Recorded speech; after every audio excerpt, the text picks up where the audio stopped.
Hey everyone, so I have this Bible, have this cup of coffee, want to mix the two together and have another coffee break with the Bible.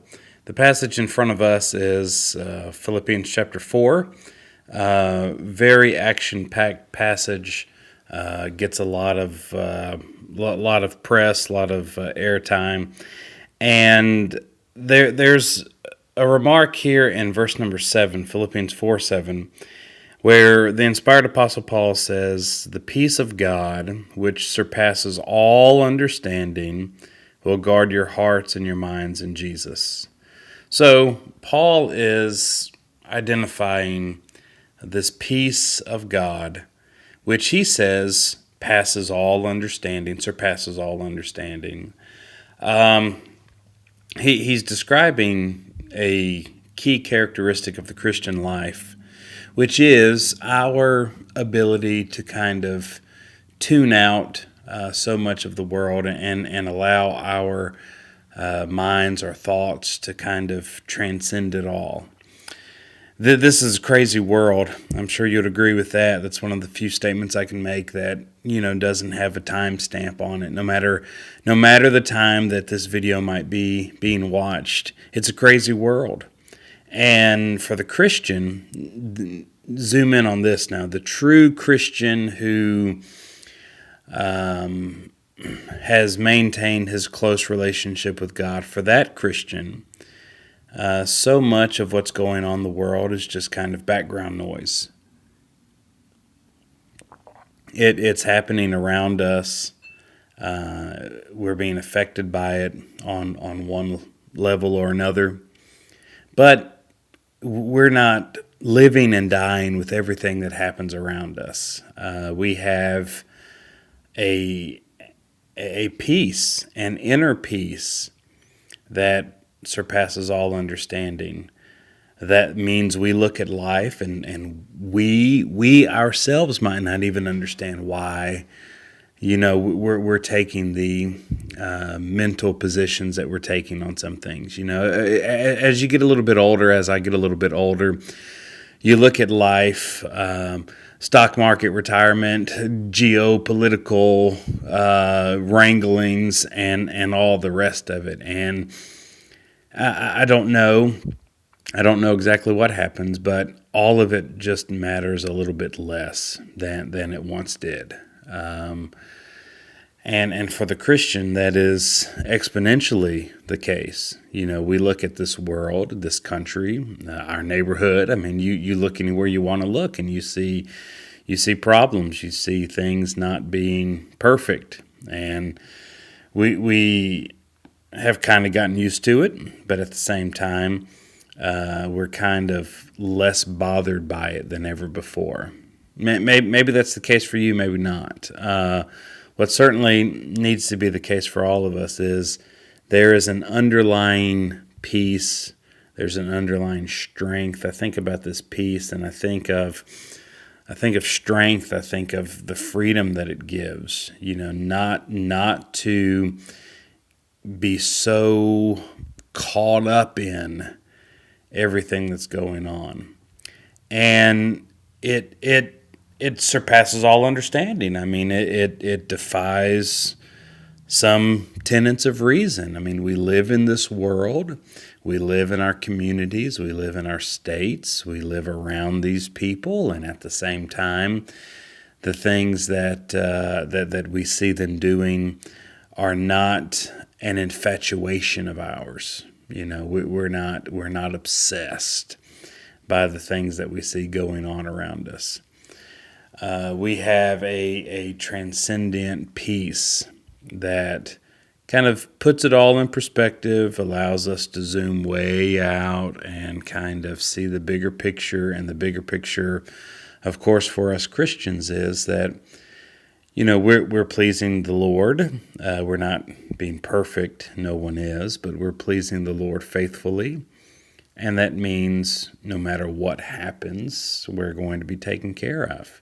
That's serenity. That's peace. That's freedom. That's calm, an inner strength, a an inner serenity that just allows us to kind of get through the hustle and bustle of life. The peace of God surpasses all understanding. We won't necessarily be able to put it in words, as I'm probably illustrating here. We won't be able to put it into perfect words. People around us might think we're crazy when we're not as tuned in to the world, it seems, as other folks might be, as we're not, living and dying on every little thing that happens in our little circle or in the broader circle of influence. But the Lord is blessing us with an inner peace. And I real quick, a final point, look at Philippians 4:9. The things you've learned and received and heard and seen in me, practice these things, and check this out, the God of peace will be with you. Kind of a neat flip-flop or word reversal. We have in Philippians 4:7, we have the peace of God. In Philippians 4:9, we have the God of peace. And if it's not already perfectly obvious, these two go hand in hand. One cannot have that peace of God that we talked about, that is so serene and so calming and so helpful to our lives. You can't have that without the God of peace. Obviously, there are a lot of people who would like to cut out this God of peace part, don't want him, and just give me the goods, give me the peace of God, give me the ability to be in prison and not waller in my own self-pity. One of the neat things about the book of Philippians, speaking of that, is that it's one of the Apostle Paul's prison epistles, so named because he wrote it from prison.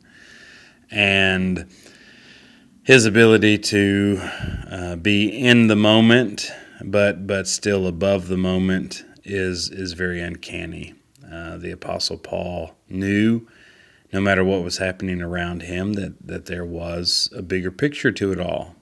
There was a source of calmness, a source of serenity, a peace that surpasses all understanding. Do you ever read about Paul and Silas being in prison?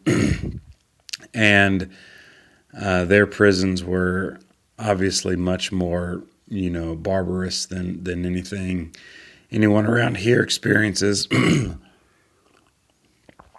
And Paul and Silas, while being unjustly imprisoned, were singing hymns to God.